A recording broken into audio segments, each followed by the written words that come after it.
वीर, तुम्हें कुछ बात करनी है क्या? पूरे रास्ते तुमने कुछ नहीं बोला। क्या बात क्या है? वो बात तो करनी थी। हाँ तो बोलो ना। उस दिन भी तुमने फोन किया था कि तुम्हें मुझसे बात करनी है, लेकिन फिर एक्सीडेंट हो गया, इतना सब कुछ हो गया, हमारी बात नहीं हो पाई।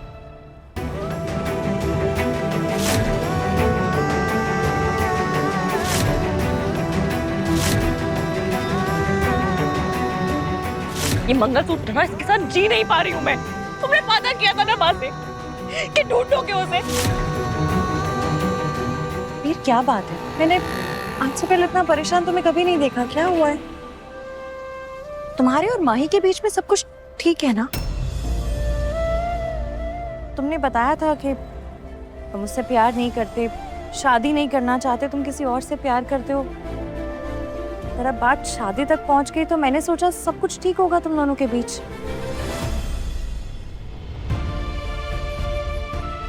राधिका जी, दरअसल हम आपको थैंक यू बोलना चाहते थे। Thank you? किस लिए? अब आपके कारण हम लक्ष्मी काकी और काका से मिले ना, इसलिए। मेरे कारण? कैसे? वीर तुम क्या बोल रहे हो? साफ साफ बोलो, क्या कहना क्या चाहते हो? आपने ही तो बताया था कल की काका काकी दोनों की नौकरी चली गई है, तो हम सुबह सुबह आ गए थे, उनके साथ समय बिताया, हमको बहुत अच्छा लगा। बस वो के लिए धन्यवाद कहना चाहते थे। थैंक यू तो मुझे तुमसे कहना चाहिए। तुमने माँ पापा को किसी तरह कुछ खिला दिया, उन्हें बेटर फील करवाया, उसके लिए I am extremely grateful. Thank you.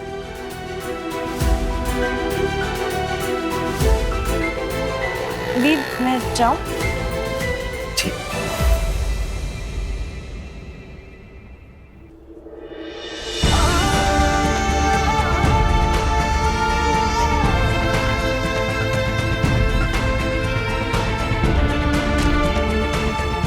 कुछ तो गड़बड़ है। वीर शायद कुछ और बोलना चाहता है, कुछ तो छिपा रहा है वो। राधिका मैम। हाँ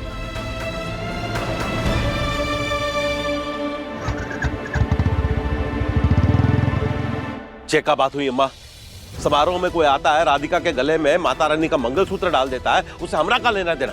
हम काहे उसकी शादी कराएं? अगर अगले 1-2 दिन में उसकी शादी नहीं हुई ना, तो वीर और माही की शादी में बाधा आएगी, देखना।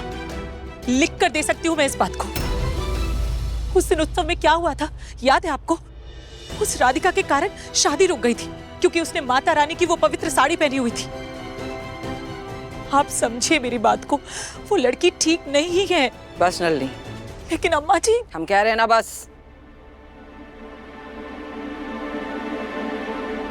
गजेंद्र, नलिनी कुछ गलत ना कह रही है, लेकिन इस परिस्थिति को भी हम अपने राजनीतिक फायदे के लिए इस्तेमाल कर सकते हैं। वो कैसे?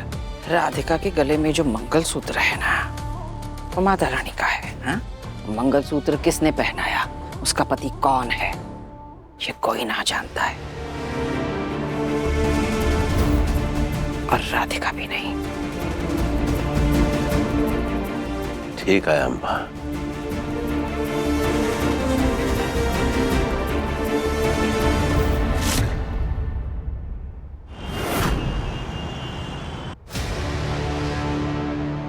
अरे नमस्ते। नमस्ते, आइए आइए। अरे नमस्ते नमस्ते समधी जी, आइए आइए बैठिए। आइए बैठिए।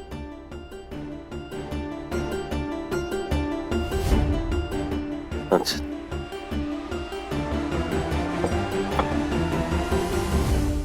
हाँ देखिए, ऐसा है कि हम आपसे इजाजत मांगने आए हो। इजाजत? किस बात की? देखिए ऐसा है कि हम चाहते हैं कि हम आपकी बिटिया राधिका की शादी करवा दें, अगर आपकी इजाजत हो तो। वो कहा है कि हमारे ठीक ठीक ठीक ठीक हमारे आयोजित उत्सव में जो कुछ भी हुआ उसको लेकर हम बहुत शर्मिंदा है। मंगलसूत्र कांड, मतलब वो दुर्घटना जो हुई, उसको लेकर जो हालात पैदा हुए उनको सुधारना चाहता हूँ। आप हमारे समधी है, आपकी परेशानी हमारी परेशानी है। और जब से हमने सुना है कि उस वाक्य के बाद राधिका बिटिया की जिंदगी रुक सी गई है, तो हमसे रहा नहीं गया। इसलिए ये प्रस्ताव लेकर आए हैं कि 2 दिन के अंदर राधिका बिटिया की शादी करवाएंगे, हमारी जिम्मेदारी पे, हमारे खर्चे पे, बस आप हामी भर दीजिए।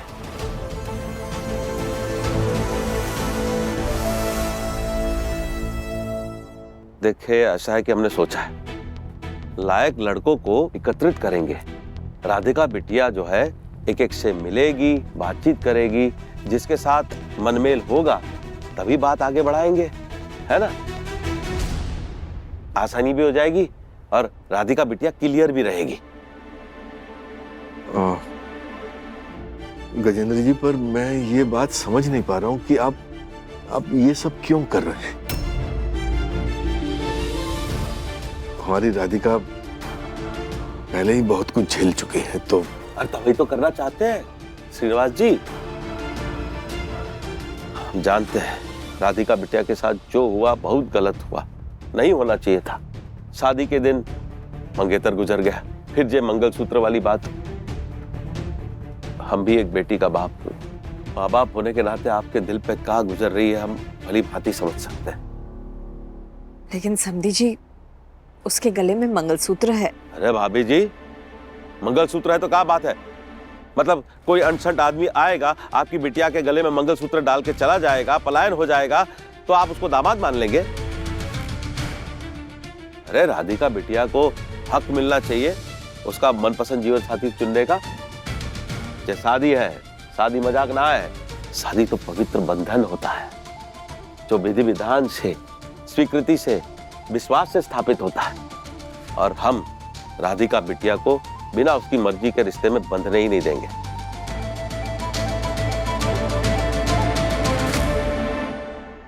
वो तो ठीक है, पर आपका जो ये प्रस्ताव है, मैं अपनी बच्ची को ऐसे बाजार में खड़ा नहीं कर सकता।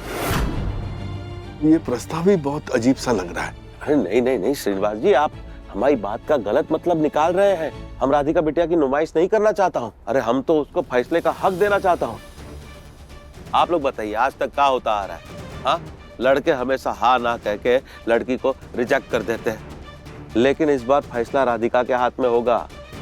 वो उन लड़कों से मिलेगी, अपनी सच्चाई सामने रखेगी, शर्तें रखेगी, फिर जो लड़का राधिका को पसंद करेगा और राधिका बिटिया भी जिसको पसंद करेगी, वही उसकी जिंदगी में आएगा ना। फिर राधिका जैसी संस्कारी बेटी, वो काहे हर बात समझौता करे? उसे उसके हक की खुशी मिलनी चाहिए। देखिए श्रीनिवास जी, लक्ष्मी जी, हम जानते हैं उसकी कुंडली को लेकर आप लोग परेशान हैं। फिर राधिका बिटिया ने वो छोटी सी बच्ची को भी गोद लिया है, जिसकी आजीवन जिम्मेदारी उसके ऊपर है। ये सब देखते हुए एक योग्य वर ढूंढना होगा जो इन बातों को अपनाए, शर्तों को अपनाए और मान सम्मान से राधिका को अपनाए।